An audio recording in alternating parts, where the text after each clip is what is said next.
Nutrition is the first film in the series and gives the viewer an in-depth view of all aspects of feeding a hawk. It takes you through a staggering number of topics, from how to prepare food for and feed newly hatched birds,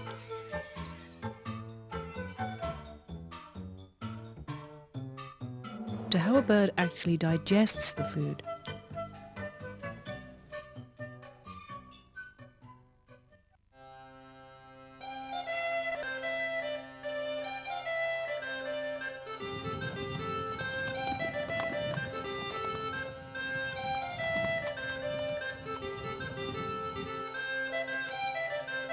Take a journey with the Northumberland crow falcons. Enjoy the fun and flights as Nick and his team hawk some of Britain's most stunning countryside.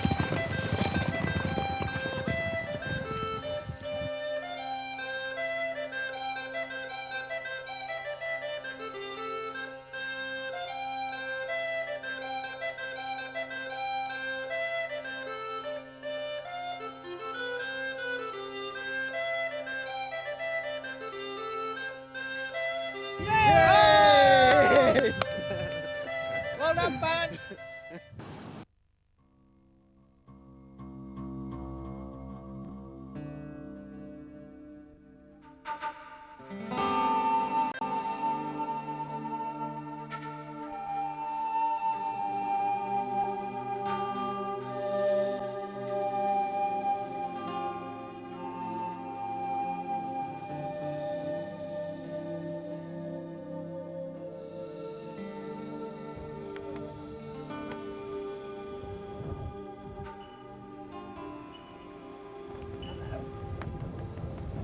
In this film, we're going to be looking at the basic practical procedures you need to know when you're training a hawk or a falcon up to the point of flying her loose for the first time.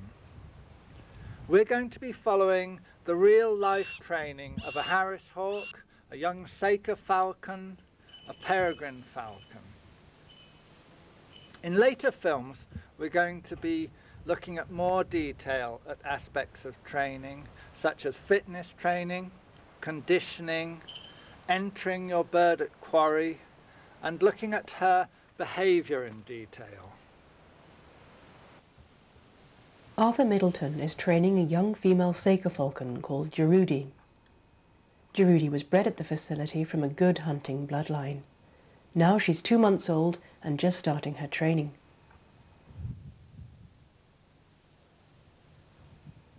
Martin Fraser is training a young female peregrine called Sibella.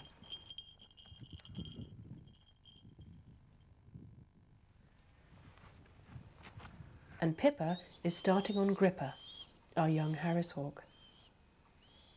Gerudi and Sibella were both parent-reared from 6 days old to ensure that they don't show any of the behaviours normally associated with imprints. We're trying to create something close to a wild-caught passage bird by the time training begins. This is achieved by a process called hacking. As soon as the falcons can fly, they are released into big hack pens for 2 to 3 weeks along with other young falcons, where they learn to turn, land, and play together.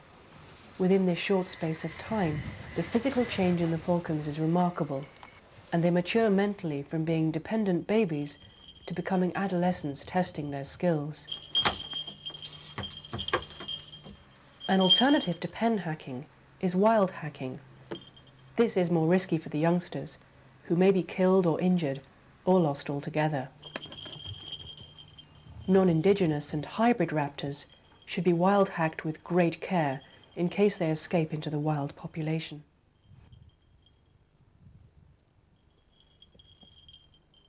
Sometimes, raptors such as this New Zealand falcon are hand-raised so that they imprint on humans. They're exposed to everyday life and made to the hood from a young age. The training of imprints must be done very carefully, depending on which behaviours and associations you wish to imprint on the falcon. One thing is for sure, imprints love to play.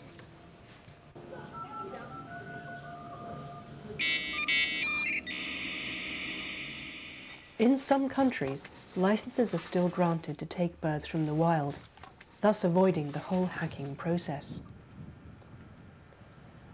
This Mongolian saker was trapped for research and released again, but similar techniques are used to trap passage birds for falconry.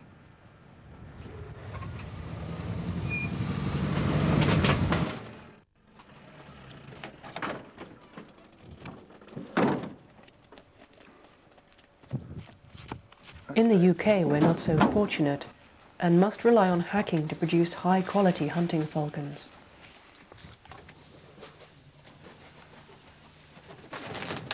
Our adventure starts by catching up the falcons as gently as possible from the hack pens. We do this at night time, under torchlight. Try to avoid catching up birds during the day, because they are far more active and more easily frightened. Large falcons flying at speed can very easily injure themselves. Pakistani trappers and falconers still seal their trapped falcons as an alternative to hooding.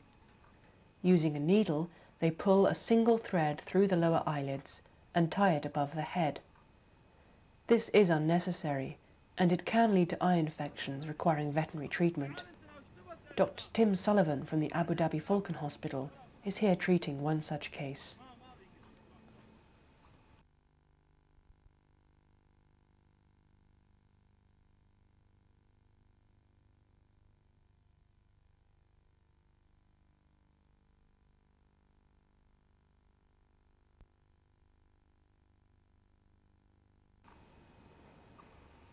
The almery anklets are made of white leather.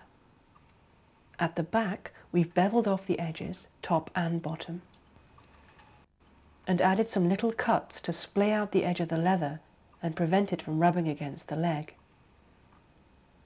Make sure the anklets are not too tight, and cut the bottom edge deeper to keep the eyelet area from rubbing against the hind toe. Our telephone number is stenciled onto one anklet and the bird's name onto the other, and the stenciling is then protected with clear nail varnish to protect it from the weather. The falcons are hooded and have a tail guard fitted when boxed, so they remain calm and avoid feather damage. We use an old hood to start with. To avoid using too much hand pressure on the bird, we use a simple elasticated casting jacket closed with Velcro. The flap around the head protects the handler from being bitten, but allows the hawk plenty of air. It is very important to monitor breathing and to prevent her from becoming too hot. Use rubber glue to hold the anklets securely in position. If they're too tight, they will rub, causing swelling and possible injury. Cut a hole for the eyelet using a scrap of leather behind the punch to get a clean cut. Put the eyelets in place and crimp them together. When tightening, be careful that you're not twisting the bird's leg. Carefully trim off the surplus leather with scissors. In Arabia, leather perishes very quickly, and falconers traditionally use sabuk, now made from braided terraline. The anklet and jess are one piece, they're quick to fit, and are very safe to use in the desert environment. Whatever anklets you use, always fit them below any rings, bells or transmitter mounts. On the tail, we normally fit 2 transmitter mounts and a tail bell, although it's important not to overload any single feather, or it may fall out. Place a piece of paper under the feathers to make it easier to work, and to prevent any surplus glue from sticking feathers together. Carefully trim away the fluff at the top of the feather, avoiding the preen gland, so you have a clear length of feather shaft on which to glue the mounts.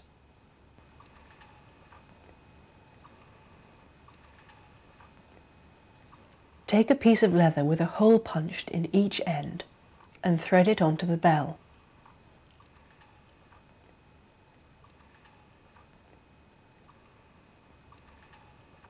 Take 2 lengths of strong thread and position them under one of the decks.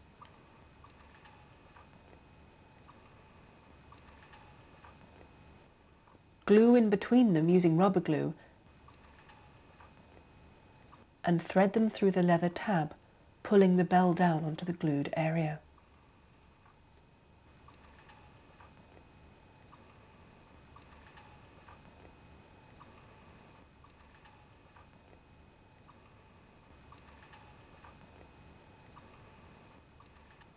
The threads have glue on them before they're threaded, so as to get glue all the way around the shaft.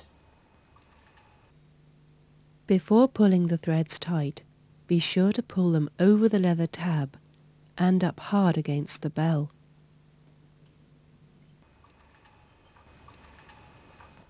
Tie and glue the knots. Next, take the upper thread and pass each end diagonally under the feather to the opposite side of the bell and tie tightly against the bell.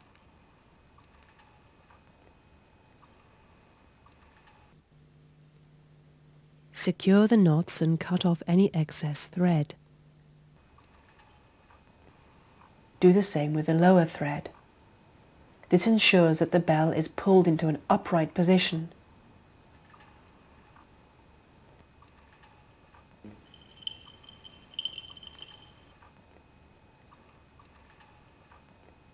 It is a good idea to offer up the mount to the feather and mark exactly where you're going to place it. Having attached the bell as high up on the tail as possible, fitting the transmitter mounts is largely dependent on the type of mount used. If you attach them to the adjacent feathers, you'll have to glue and bind them lower than the bell and ensure that the bell does not rub on the mounts.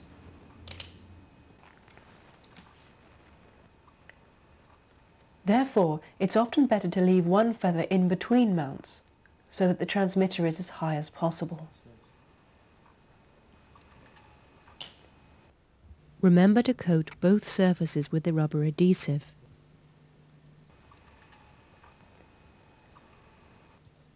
Crimp the mount onto the feather, being careful not to damage the mount or feather.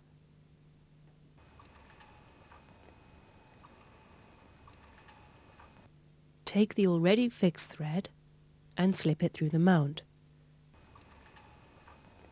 Pass both ends under the feather before tying and gluing the knots.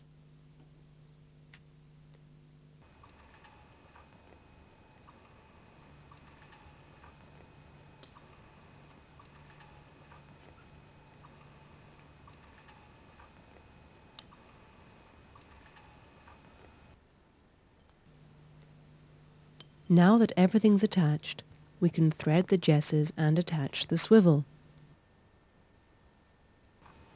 Jesses from previous years can become brittle with age, and so it's best to make new ones at the start of each season. Tie securely onto the glove with a falconer's knot and lock the jesses between your fingers. Gently release her from the casting jacket and ease her onto the glove.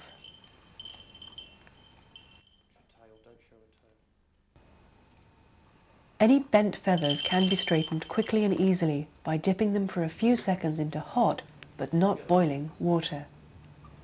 Broken feathers should be imped straight away, otherwise those feathers adjacent to the broken ones will be vulnerable.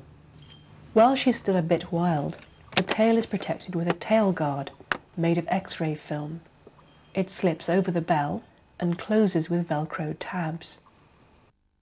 Alternatively, you can tape the tail with brown paper tape, but do not leave any guard on for more than a few days, or any damp feathers may start to rot. Weigh her at day 1 to establish a fat weight from which to work. Untrained, nervous birds should remain attached to the glove. Keep a logbook or progress chart right from the start. Record the date and time, her weight, what you feed her, how much you feed her, write exactly what she does, so you have a good diagnostic tool for later.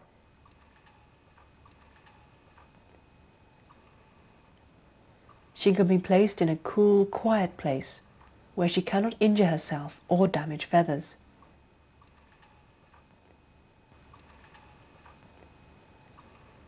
If she has any casting, she can easily cast it through this wide-mouthed hood. It is worth having her mutes checked for parasites, and if she shows any symptoms of disease, have her health fully checked. Training can be stressful, and any underlying health problem can easily blossom into a full-grown illness. The best thing to do next is nothing. She's not ready to receive you. We're trying to reduce stress, so leave her in peace. Beginners are anxious to start work with the birds straight away, but resist the temptation. You will do more harm than good. But you can put this spare time to good use by getting any adult falcons fit again.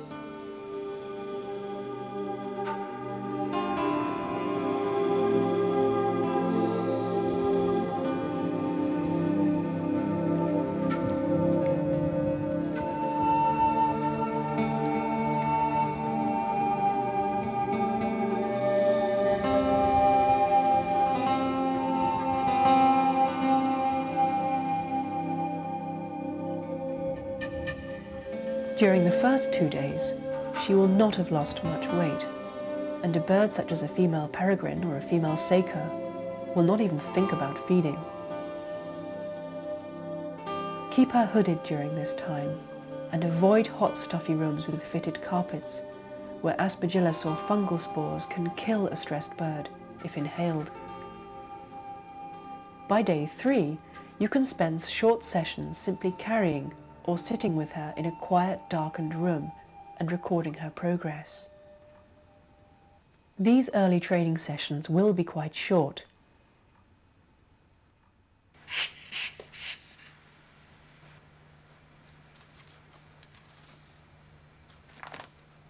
If she begins to rouse and preen, it's a sure sign she's beginning to feel comfortable on the glove.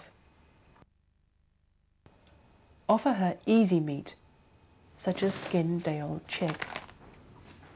Offer some meat to her beak. If she eats a little, great. If not, try again in the evening. Sibella is still not ready. If she's not eaten for 3 or 4 days and you're worried about her, leave her unhooded in the mews and allow her to take about a 1/3 crop. We are trying to eliminate confrontation and stress.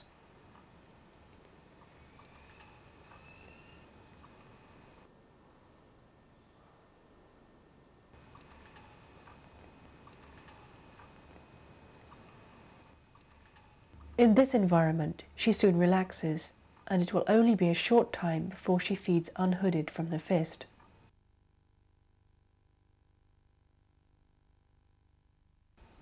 By day 4, she is much more settled and begins to take easy meat with the hood still on. Once at this stage, it is important to try to get her settled enough to feed unhooded as soon as possible, and not to feed daily through the hood.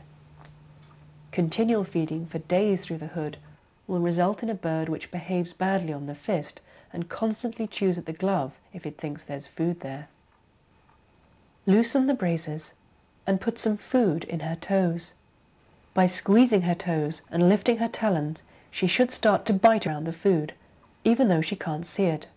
Feed her a small amount, then put her away for an hour or 2 before repeating the procedure. As she becomes accustomed to feeding, now is the time to begin hooding. Gently loosen the hood braces. Then slowly ease off the hood and immediately replace it.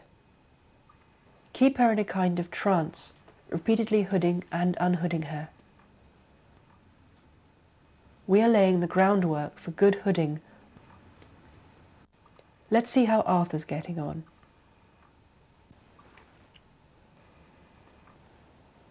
By day 5, Gerudi has been feeding unhooded in a darkened room, and should be ready to see more of the outside world. Arthur is sitting in a place where he knows he will not be disturbed. Loosen the braces to allow more light to enter, so she can see a little bit of the food. Watch her every movement, and judge for yourself an appropriate moment when you think she's likely to feed unhooded.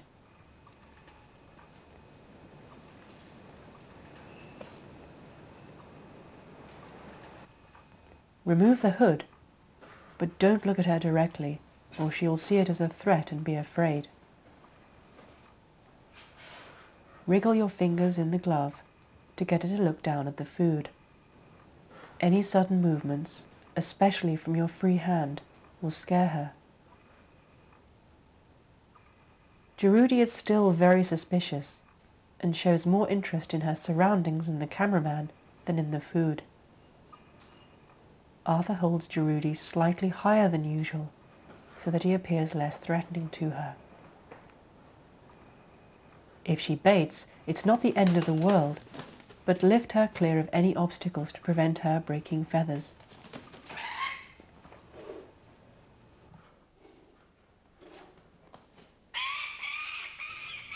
Gently put her back onto the fist, and if she bites, you can use a thin leather glove on your free hand to quietly hood her again.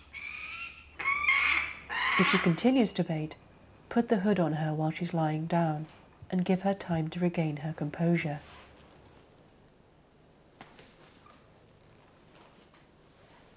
Don't stress her by trying time and time again to hood her.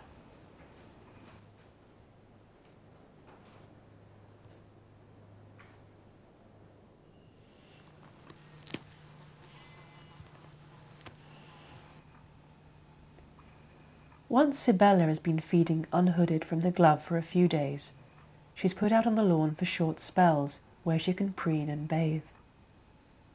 She's left unhooded in a sheltered place away from any likely disturbances.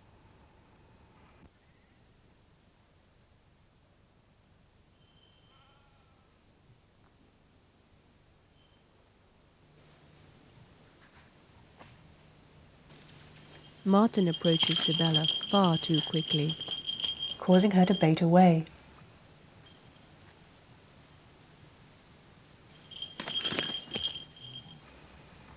He leaves a titbit and stands back. You must represent food and security. Next, he moves away before returning with another titbit. In this way, she's linking his arrival with food. Never approach your young hawk directly or empty-handed. Speak to her as you approach, without staring at her, and offer her a titbit. If she baits off, quietly place the titbit on the perch and back away. If she soon hops back on and eats it, then she's ready for further training. If she hops back on and ignores it, she's still not hungry enough to work with, although tame enough to jump back on. If she jumps up, snatches the food, and then baits off again, she's hungry enough, but needs more steadying by manning her with attiring. In this way, you can quickly diagnose her progress. Soon she'll look forward to your approach with food.